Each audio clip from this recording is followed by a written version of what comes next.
નમસ્કાર મિત્રો, આપણે આ વિડીયોની અંદર પંડિત દીનદયાળ ઉપાધ્યાય આવાસ યોજના વિશે વાત કરીશું।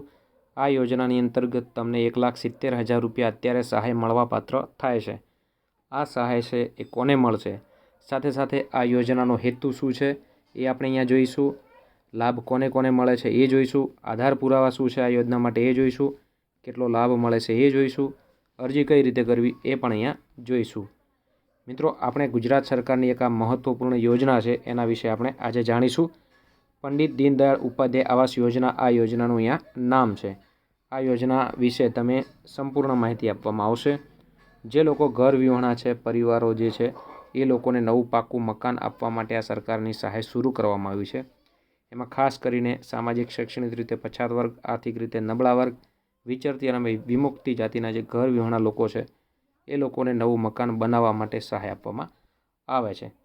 પાત્રતા અને અરજી કોણ કરી શકે છે, તો SC/BCના જે વર્ગમાં જે આવતા હોય, જે જાતિ આવતી હોય એ તમામ જાતિ અને વિચરતી વિમુક્તિ જાતિના જે લોકો હોય એ તમામ લોકો આ યોજનાની અંદર લાભ લઈ શકે છે। એ પરિવારના કોઈ પણ સભ્ય આમાં લાભ લઈ શકે છે।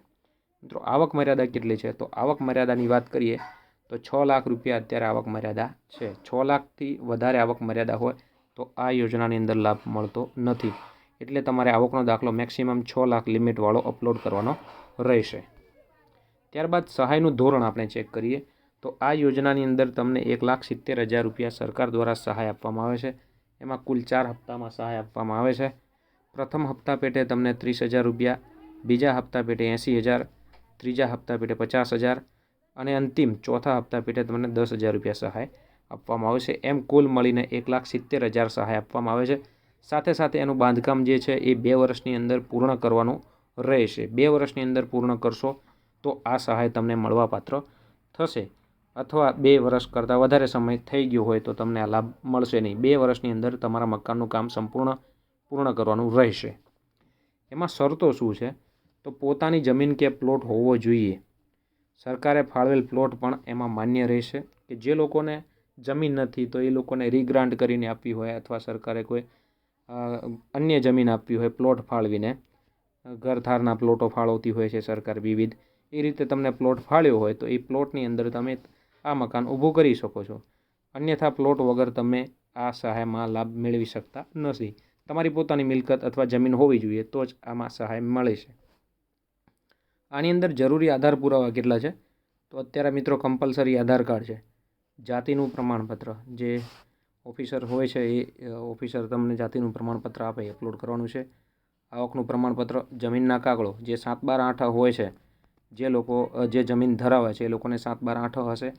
અન્યથા જમીન નથી ધરાવતા અને પ્લોટ મળેલો છે તો સિટી સર્વેની અંદર કોઈ તમારો નંબર હોય તો એની તમારે નકલ અહીંયા રજૂ કરવાની રહેશે। બેંક પાસબુક અને ફોટો તમારે આપવાનો રહેશે। સાથે અરજી પ્રક્રિયા કઈ રીતે કરવી, સૌથી ઇમ્પોર્ટન્ટ સવાલ છે। આ યોજનાની અંદર લાભ લેવા માટે સૌપ્રથમ તમારે સમાજ કલ્યાણ પોર્ટલ જે સરકાર દ્વારા બનાવવામાં આવી છે વેબસાઇટ, એ સમાજ કલ્યાણની વેબસાઇટ ઉપર જઈ અને તમારું પોતાનું યુઝર ID લોગિન કરવાનું છે। ત્યારબાદ ત્યાં ડેશબોર્ડ ઉપર યોજનાઓ હશે, એ યોજનાની અંદર તમારે આ યોજના પસંદ કરવાની છે। આ યોજના પસંદ કરશો ત્યારબાદ તમારે જરૂરી પ્રાથમિક વિગતો આપવાની છે। તમારું નામ, તમે કયા ગામના છો, તમારો જિલ્લો કયો છે, તમારા 7/12/8ની વિગત દર્શાવવાની છે, તમારી આવક મર્યાદા કેટલી છે એ વિગત દર્શાવવાની છે। એ તમામ વિગતો દર્શાવ્યા બાદ તમારે જરૂરી દસ્તાવેજ તમારે ત્યાં અપલોડ કરવાના છે। અપલોડ દસ્તાવેજ થયા બાદ તમારે અરજી તમારી સબમિટ કરવાની છે। મિત્રો, અરજી સબમિટ કરો એટલે તમને એક નંબર આપવામાં આવશે, એપ્લિકેશન નંબર, એ તમારે ક્યાંક નોંધી લેવાનો છે, જેનાથી તમે તમારી એપ્લિકેશન ટ્રેક કરી શકો। તમારી અરજી મંજૂર થઈ કે નામંજૂર થઈ કે દફતરે થઈ, એ તમામ માહિતી એ નંબર ઉપરથી તમે મેળવી શકો છો। અને તમારો મોબાઈલ નંબર આપેલો હશે તો ટેક્સ્ટ મેસેજ તમને આવશે, એનાથી પણ તમે જોઈ શકો છો। મિત્રો, આ માહિતી કેવી લાગી એ અમને કોમેન્ટ સેક્શનમાં જણાવજો। અને આવા જ વિડીયો તમારે જોવા હોય તો અમારી ચેનલને સબસ્ક્રાઈબ કરી લેજો। ફરી નેક્સ્ટ વિડીયોમાં મળીશું, ત્યાં સુધી આવજો। જય જવાન, જય કિસાન।